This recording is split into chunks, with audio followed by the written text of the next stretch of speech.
Hi, I'm Claudine Wong from KTVU Channel 2. Welcome to a forum of candidates running for California State Senate 7th District. Today's forum is sponsored by the Contra Costa Clerk Recorder, Contra Costa Television, the League of Women Voters of Diablo Valley, and the League of Women Voters of West Contra Costa. We are recording these roundtables here in the studio of Contra Costa Television.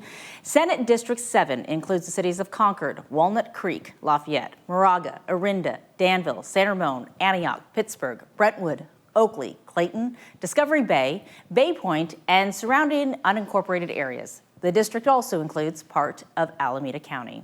Now, the candidates are Marisol Rubio, Senator Steve Glazer, and Julie Mobley were unable to attend. So thanks for coming, and thank you for allowing us to have this chat and to get to know you and your priorities. Tell me why you decided to run for office and what your top priorities are. Of course. I primarily, as a mother and advocate of my daughter, who is a brain cancer survivor since her infancy, I have seen firsthand the challenges that many families are facing within the healthcare and education system for a whole host of reasons.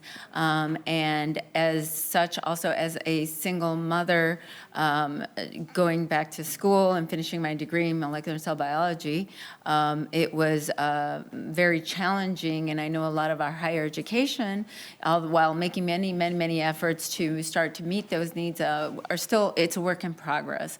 And I feel that I provide a very distinct insight, firsthand insight into a lot of these issues that could provide us with a lot of real solutions that our community needs today. So let's kind of just dive deep into those issues. If you're talking about, you know, which issue among the ones you've mentioned that you would tackle first, right. Where do you go? Day one, if you were elected, and day one in office saying, okay, here's what I came here to do, let's do this first.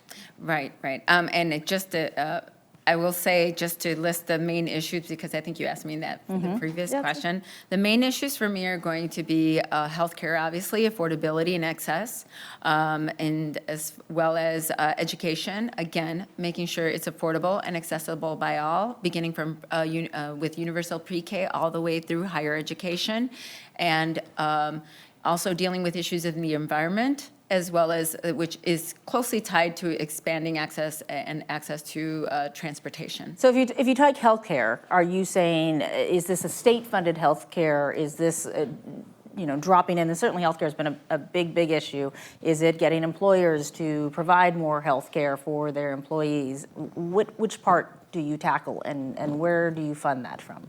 So one of the main things that we have to deal with the healthcare is that right now we have a lot of cost shifting, and that is happening because we have many people who are going uninsured. So I think the first priority is to make sure that we cover all Californians, and therein in doing so, we have a lot more transparency and accountability in terms of costs when through the hospitals. Right now, the hospitals are pretty much free to set whatever rate they want to set in order, without much oversight. I think that once we do that, we're better able to assess what healthcare system is better for us.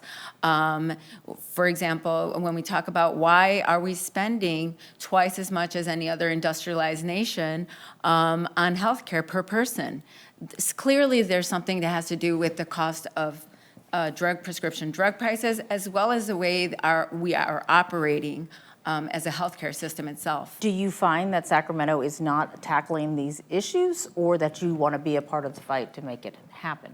Well, one of the main things that were brought up as to the reason why the universal single payer effort did not get through was because it could not assess cost. And this is one of the main reasons we have to begin by actually controlling costs. And we control costs by actually we're not setting the price, but we're actually going to work with hospitals and being able to actually know when someone goes in for a diagnostic exam, exactly what that is going to cost someone. And we have figures that we can work with and actually see, what will be the end cost to get to, and what would be the best system for all Californians. So it's a regulation issue in terms of when your cost regulation of setting standards and setting. It's not parameters. regulation, it's creating transparency and accountability, because we don't set the price. The price would be actually worked as something that is negotiated with the hospitals, because we want to make sure our hospitals are solvent and they can continue to keep their doors open and do their work.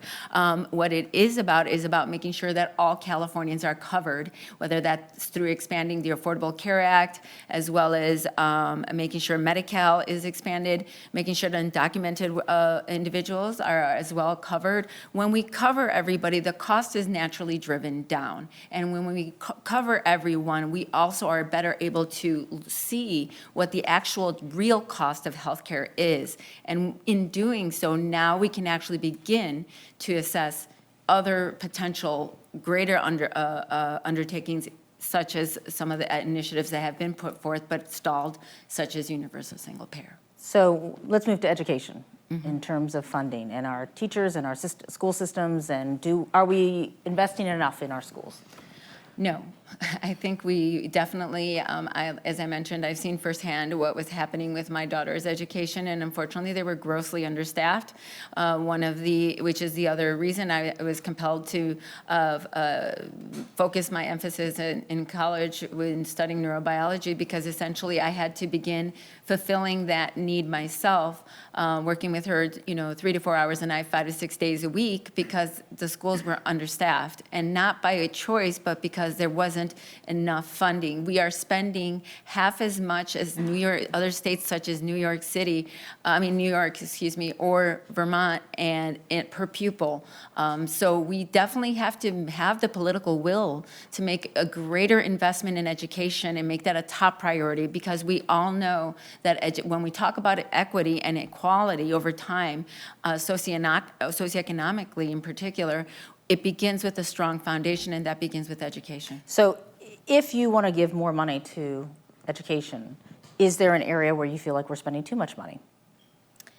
I think that we can definitely be much smarter and leaner about making sure, efficient, I should say, when we talk about charter schools. There was recently a couple of bills that passed, AB 1505 and 1507, that help with accountability, transparency, and give more oversight to the local school districts to be able to discern whether having a charter school nearby is going to be impact them directly in adverse ways that they have historically in cities like Oakland or West Contra Costa County, for example. I think that with charter schools, for example, Public Advocates did a study recently and found that while receiving $48 million in state funds, over 2/3 of that could not be accounted for as to where it's going. This is supposed to go for high-need students, yet they're disproportionately under-enrolling students who have disabilities, special needs, or ELL students and such. So this is creating a pinch on both sides in terms of demand and resources for our public schools. So we clearly need to do something on that front. Let's talk about homelessness in the state of California and housing. Two big issues connected as well, just in terms of when we talk about it. What do you think the state needs to do more to address housing and homelessness? And do you think the responsibility and the burden is on the state or on the cities and the counties? Well, so in terms of addressing, I think it's a responsibility of both. I think that in terms of how to address a problem, it truly begins with addressing the issue of stagnant wages. We had over a decade where their wages really didn't shift a whole lot. The minimum wage did not go up by much. And so we need to begin to bring up to date the minimum wage, which right now in It just California, went up, not enough for you? You don't think- $15 is not going to cut it in California. We need to start looking more like at $25 an hour, because we have to account for the fact that we have inflation to account for, and we also have to account for the fact that there's years, over a decade, of stagnant wages that have not been adjusted for. And I know that a lot of people will try to push back and say that corporations are going to go under, but the reality is when we have presidential candidates who are billionaires and can afford $1 million ads every 5 minutes, There are some I think small businesses who would say that 25 small is businesses will not be among the people that would go into that fund to help support that. But I think, and in terms of small businesses paying the minimum wage, you mean to workers? I mean, of course, with smaller businesses, myself, I would make sure to support them in these transitional efforts and bring them up to speed as well. And we might not have as much time to go into homelessness. We only have a couple of minutes left. I do want to ask you, since your other two opponents aren't here and aren't taking part of this, in what way you think that you are different, that defines you separately from the other candidates in this field who are also looking to win the same seat? Well, first and foremost, as I mentioned from the outset, I have firsthand experience in the issues that are affecting our district first and foremost, as from the healthcare with my daughter and navigating that for 24 years, to education and navigating that for also a number of years with my daughter firsthand, as a neurobiologist, understanding what's going on in our environment and truly looking at feasible, viable solutions. And I would also say I'm also running a clean money campaign. I'm not taking big oil, fossil fuel money or corporate money. If there are the issues that you're passionate about, healthcare and education, what is the one issue you think the state is failing at in that area? Is there an issue where you think that we are just not doing what we're supposed to do, instead of maybe doing better, that we're really just letting down the state of California? I think that we have to look at begin to transition from depending on corporations and special interests for funding, because a lot of this, when we talk about charter schools, when we talk about the cost of healthcare going up through hospital mergers, for example, and a lot of these hospitals now being funded by corporations, when we talk about doing something about climate change, the fossil fuel industry and all of that, it's delaying our progress, right? We need to make them cooperative workers, like work partners in this mission together. I think we have to address at the heart of all of this is the privatization in corporations that we really need to nip in the bud, because they need to stay separate from how we legislate. And are you finding passionate voters out there when you're 100%. 100%. Absolutely. Well, that is good, because certainly every vote counts. We've reached that point in this discussion where you'll have 90 seconds to make your closing statement, and the camera's yours. Thank you. Thank you for for the opportunity to speak with you today. I'm running for State Senate District 7 because for the last 6 years, we've been left behind by our current leadership. I'm running to be the fighter that this district deserves. My life experience has taught me that you can't wait around for things to change. If you see a way to improve your life and the lives of those around you, you have to fight for it. My two siblings and I were raised by an immigrant single mom who worked tirelessly to provide for us and to send us to school, all while pursuing her own education and becoming a teacher for over 30 years.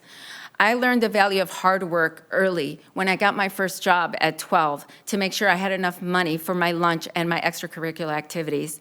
Later in life, I became a single parent of a daughter who was diagnosed with brain cancer as an infant, and I spent years by her bedside and fought for her health and education against an insurance and pharmaceutical industry that is uninterested in serving people like us and meeting the needs of our schools that are woefully underfunded, consequently understaffed.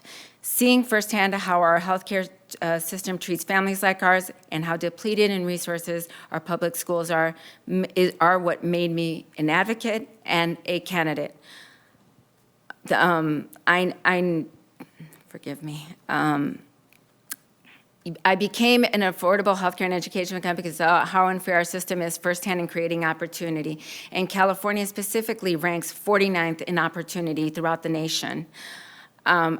And we must consider, even in women's votes, right here in Contra, Costa County, a man is making $1.26 for every dollar a woman earns. And that this income disparity is just continuing to grow and expand. So we must address that.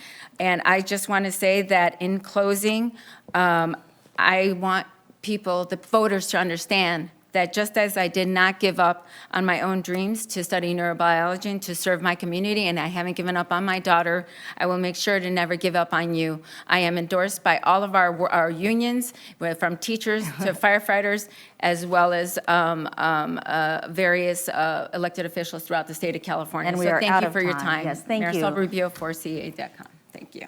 Thank you very much. That does conclude our forum of candidates running for California State Senate's 7th District. Once again, your candidates are Marisol Rubio, who is here with us today. Senator Steve Glazer and Julie Mobley were unable to attend. And for more information on the candidates, visit the website votersedge.org. And to view this broadcast online, go to www.cocovote.us. The Elections Office would also like to remind voters to go online, check that voter registration status, and also consider if they would like to switch to receiving their ballot by mail. I'm Claudine Wong, and thank you for watching, and don't forget to vote on March 3rd.